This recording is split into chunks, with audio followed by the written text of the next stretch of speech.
Ladies and gentlemen, welcome back to the CSTV. I'm your host, Kathleen Egaltoto, Madam CS, and this is The Striker. Stay tuned and have it raw and real. The Striker today, we're looking at Kenya's top stories. You know, Isaac Mwaura, the government spokesperson, there is rumors that he's been actually removed or kicked out from the State House WhatsApp groups. What's happening? Remember, he's one person who is very somehow close to the former deputy president of this particular republic. And you know, for the former deputy president, it all started actually by him being removed from the president's diary WhatsApp group.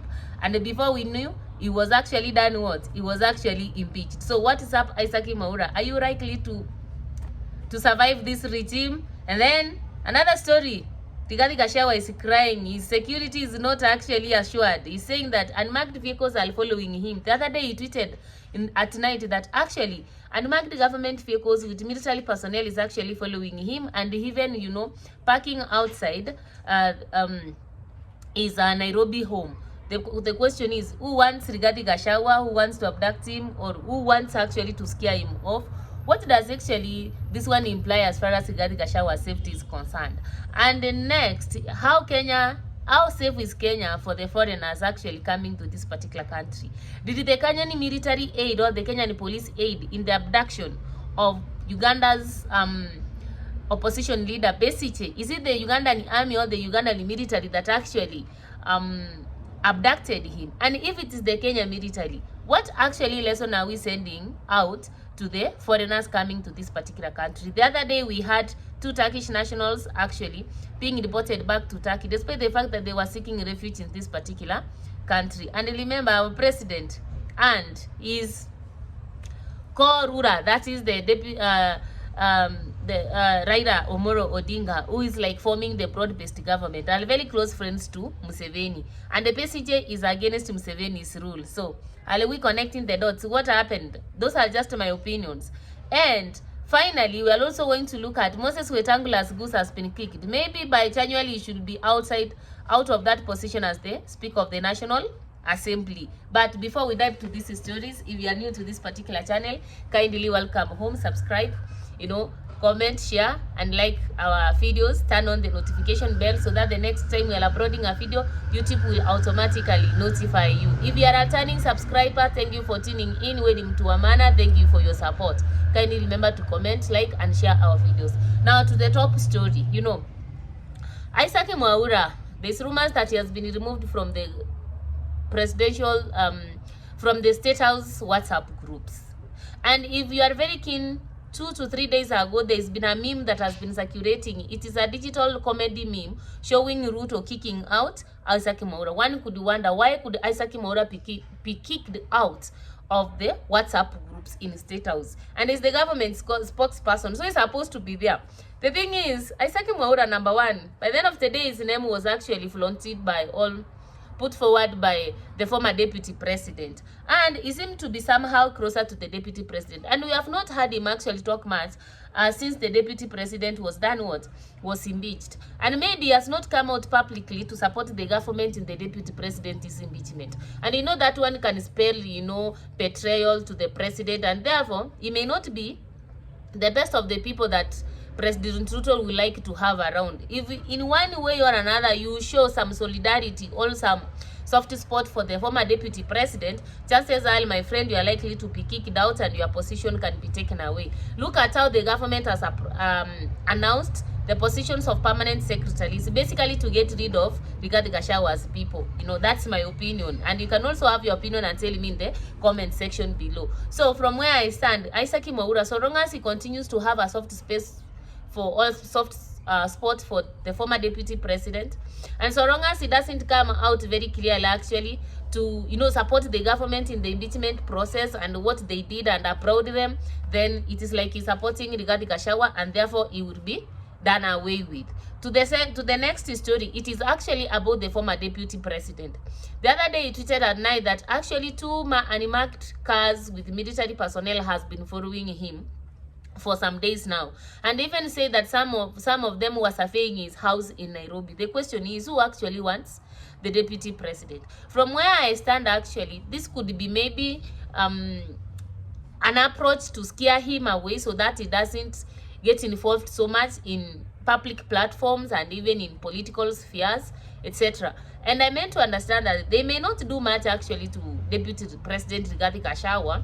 Now that he's impeached, he's a very powerless person as far as the governance in this particular country is concerned. Remember, he doesn't have security, he doesn't enjoy the state power, etc. And actually, he doesn't even enjoy much popular power. So from where I stand, actually, Rigathi Gachagua should be the last, the last person that actually Kenya Kwanza government should be worried about. And I meant to understand actually, maybe few months to come, we will start getting corruption cases being leveled against him. We understand, come on, how these things go in this particular country. But nonetheless, do you think actually somebody is following Deputy President Rigathi Gachagua? Is he out actually looking for sympathy? Sometimes politicians also have their own strategies. It could be, oh, people have forgotten about me. Can I say actually that I'm being followed? No. You see, and maybe what could I advise the Deputy President? Should he keep quiet for some time from the political space? Should he continue drumming up in the political space? What advice actually do you have for Deputy President, former Deputy President Rigathi Gachagua? And again, besigye was coming to Kenya actually to launch in the book launch of Mother Karua Against the Right. And he didn't even make it to the launching venue. He did not even make it actually to speak because he was among the speakers in that particular book launch. And then he was abducted. The next thing, he found himself in the Ugandan military cells. It's only the wife who came to tweet that actually my husband has been abducted in Kenya and he's been arrested and detained at Uganda's military cell. He's not a military person. He has not offended the military. Why is he kept in the military cells? But that all said and done, one could wonder who actually abducted besigye in Kenya. Is it the Ugandan military that is operating in Kenya? Definitely no. That tells us that somebody from Kenya must have actually done something in as far as abducting besigye is concerned. And the question is, what kind of image is Kenya actually sending outside there? The other day it was about the Turkish nationals, and the UN was not even actually happy that Kenya had deported people who were running away for their safety, in as much as they had done some wrong things there. You don't deport somebody, you don't hand over somebody who's running from persecution, who was running from insecurity. You hand off them back to their enemies. Now, Kenya the other day handed over them Turkish nationals. And now, besigye has been abducted and arrested and taken to Ugandan military jail. And the fact that Raila, Ruto, and Museveni are friends. Remember, even this broad-based government was discussed in Uganda at Museveni's ranch, where the three actually principals or the three leaders were taking care of cows. You understand, you saw that particular photo. And now this is the Ugandan opposition leader actually who has been abducted in Kenya. Could it be like that the Kenya government knows what is happening and we are only coming out to clean our name? And but the question is, if this is the second case, who will be next? Do we have safety for our tourists? Do we have safety for the foreigners who will want to come to Kenya? That's a question. And what do you think is happening right now? From where I stand, my opinion is that Kenya is not setting up a good example. It's very wrong for a leader, whether opposition or what, of another country, to be abducted in your country and you say nothing about it, and you don't even come out openly and speak about it and tell the world what's happening. I remember there's a time this president of Sudan was supposed to be taken up by the ICC, and they wanted actually to pick him while he was in Kenya. And I remember that was the time of President Kibaki. President Kibaki made sure that president had vacated the Kenyan soils and that he was not arrested while he was on Kenyan soils. I think that's what actually each country is supposed to do. You are not supposed to praise your country to be like an haven where people can be abducted and can be arrested and surrendered back to their enemies.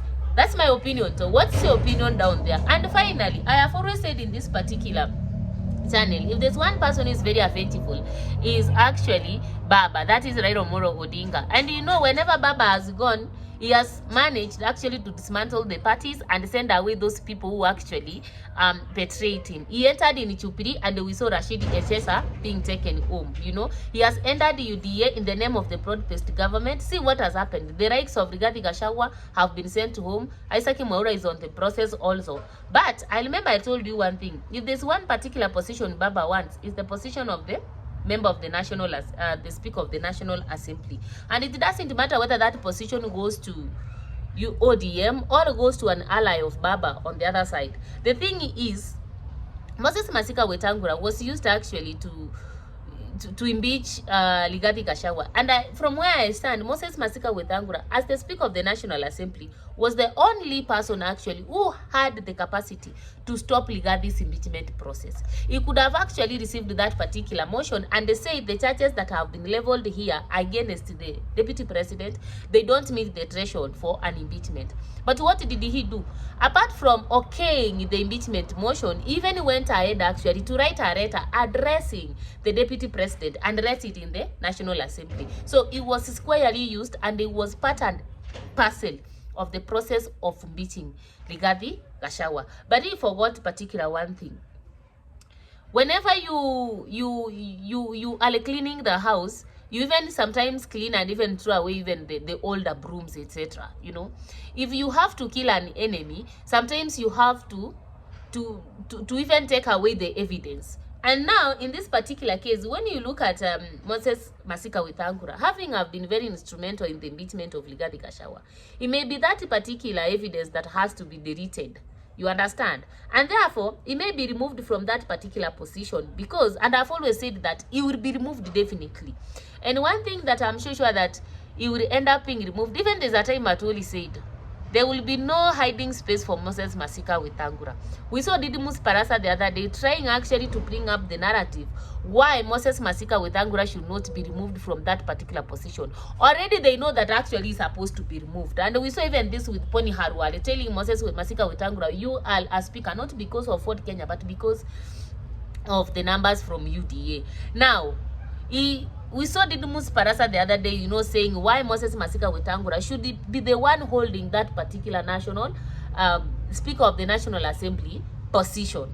And he was saying, oh, Baba is a very bad person, he cannot be given that particular opportunity. You understand? The moment he started even talking about Papa publicly in terms of that particular position, it is evident everywhere that Baba wants that particular position. And you know, Baba never stopped at nothing, especially when it comes to avenging people who have betrayed him. Remember, Moses Masika Wetangula was in NASA, ditched NASA and entered UDA. You can be able to understand the bitterness and how bad Baba fell when Bungoma County actually voted UDA. It's one of the counties in Western Kenya that was actually pro-UDA. And therefore, Baba will not stop at anything, especially when he has an opportunity to revenge. And from where I stand, given the current happenings in this particular country, trust me, Moses Masika Wetangula is likely to be the next person going home. After Isaka Mwaura, the next person is Moses Masika Wetangula. As to where we would actually replace him, I'm not so sure. Some are saying Otiende Amolo, but I don't know. That's the numbers of NASA in Parliament actually, as in I mean in Parliament actually, provide an opportunity for the likes of Otiende Amolo being the Speaker of the National Assembly. I don't know. I'm not so sure. What are your opinions actually? Comment on this comment section below. Let me get your opinions. Those are our top stories for today. And see you next time with another interesting video. Bye. Remember to subscribe.